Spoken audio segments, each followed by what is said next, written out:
आजच्या या वाढदिवसाच्या निमित्तानं सातत्यानं आपण राजर्षी शाहू परिवाराच्या माध्यमातून जे सामाजिक काम करतो आहे, आर्थिक सहकार, शैक्षणिक क्षेत्रात काम करतो आहे, त्याच्या माध्यमातून जिल्ह्यातल्या आणि जिल्ह्याबाहेरच्याही सर्व मंडळींनी प्रचंड असं पाठबळ दिलं, योगदान दिलं, आशीर्वाद दिले आणि त्यामुळं मी आजपर्यंत हे सगळं करू शकलो. तर आजच्या या निमित्तानं वाढदिवसाच्या निमित्तानं शुभेच्छा जे देत आहेत त्या सर्वांसाठी आणि मला सातत्यानं 24 वर्षामध्ये पाठबळ देणाऱ्या सगळ्यांसाठी मी आजच्या प्रसंगी कृतज्ञता व्यक्त करतो, त्यांचे खूप खूप आभार व्यक्त करतो.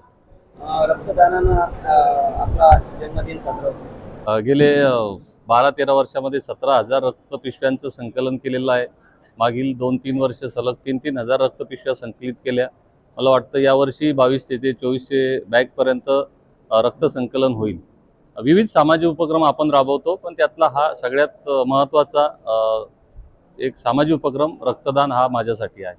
नुकतंच आपण काँग्रेसमध्ये आपण प्रवेश केलेला आहे. त्या संदर्भामध्ये अचानक ही भूमिका घेतली, त्या संदर्भामध्ये जनतेला काय सांगणार? अचानक असं म्हणता येणार नाही. मधल्या काळामध्ये काही स्थित्यंतर आली, परंतु 1942च्या लढ्यामध्ये माझे आजोबा सावरगावचे उत्तमराव पाटील सहभागी झालेले होते. नानासाहेब पाटलांच्या प्रति सरकारमध्ये होते आणि त्यांना तुरुंगवासही झालेला होता. तुम्हाला चिखलीकरांना सगळ्यांना माहिती आहे की त्यांना उत्तमराव टेलर म्हणून त्या ठिकाणी ओळखलं जायचं, कारण त्यांनी शेवटपर्यंत स्वतःच्या हातानं शिवलेले खादीचे कपडे वापरले. ते फार मोठं व्यक्तिमत्व होतं. 15 वर्ष तालुका काँग्रेस कमिटीचे, त्यावेळेच्या ब्लॉक काँग्रेस कमिटीचे अध्यक्ष होते आणि हा एक वारसा आणि वसा राजर्षी शाहू परिवाराच्या माध्यमातून जो आम्हाला मिळाला. महात्मा फुलेंचे जे शिष्य होते जे जवळकर, त्यांच्यासोबत सुद्धा आजोबांना काम करण्याचं सौभाग्य मिळालं. त्याच्यामुळे हा फार मोठा विचारांचा वारसा आहे आणि मुळाकडे गेलं पाहिजे. सातत्यानं आपली जी विचारधारा आहे, सत्तेमुळं नाही तर राजर्षी शाहू परिवाराचे, शाहू महाराजांचे, शाहू फुले आंबेडकरांचे जे विचार होते, त्या विचारामुळं आपण सहकार क्षेत्रात एवढं काम करू शकलो, हजारो तरुणांना रोजगार देऊ शकलो. त्याच्यामुळे विचारांचा वारसा जपला पाहिजे हे माझ्या मनात पहिल्यापासून होतं आणि तीच भूमिका या माध्यमातून पुढे येते आहे. जन्मदिनाचा आणखी काही संकल्प आहे का आपला? भविष्यामध्ये काय करणार? नाही, सगळे मला उद्योजक म्हणून ओळखतात. उद्योजकतेतला एक जिल्ह्यात चांगला काम करणारा तरुण म्हणून ओळखतात.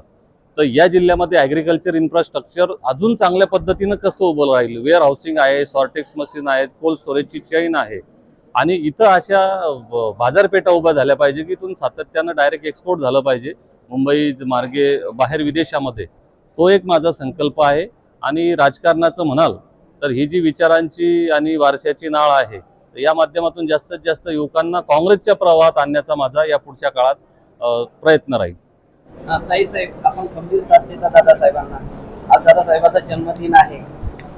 आपण महालक्ष्मी आहात, खंबीर उभे आहात दादासाहेबांच्या पाठीमागे. काय सांगणार आजच्या दिनी दादासाहेबांना? खरं तर 13 मार्च हा आमच्यासाठी खूप आनंदाचा दिवस आहे. कारण जसं सगळ्यांना मार्च एंडिंगची घाई असते, तसं मार्च महिना लागला की आमच्यासाठी दादांचा वाढदिवस आणि दादांच्या वाढदिवसानिमित्त आपण प्रत्येक शाखेवर आणि रक्तदानाचा महायज्ञ हा घेत असतो आणि त्या निमित्तानं बऱ्याच लोकांनी आजपर्यंत आम्हाला सहकार्य केलेलं आहे. कारण रक्तदान ही अशी चळवळ आहे की एकटा माणूस कुणी करू शकत नाही, परंतु अनेक लोक असे तरुण असे आहेत की जे स्वतःहून येतात आणि रक्तदान करतात.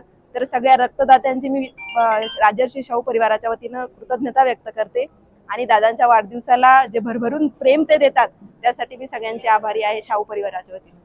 दादासाहेब, आपला जन्मदिनाच्या कोटी कोटी हार्दिक शुभेच्छा या ठिकाणी देतो. या ठिकाणी थांबतो. जय हिंद, जय महाराष्ट्र, जय जिजाऊ, जय शिवराय.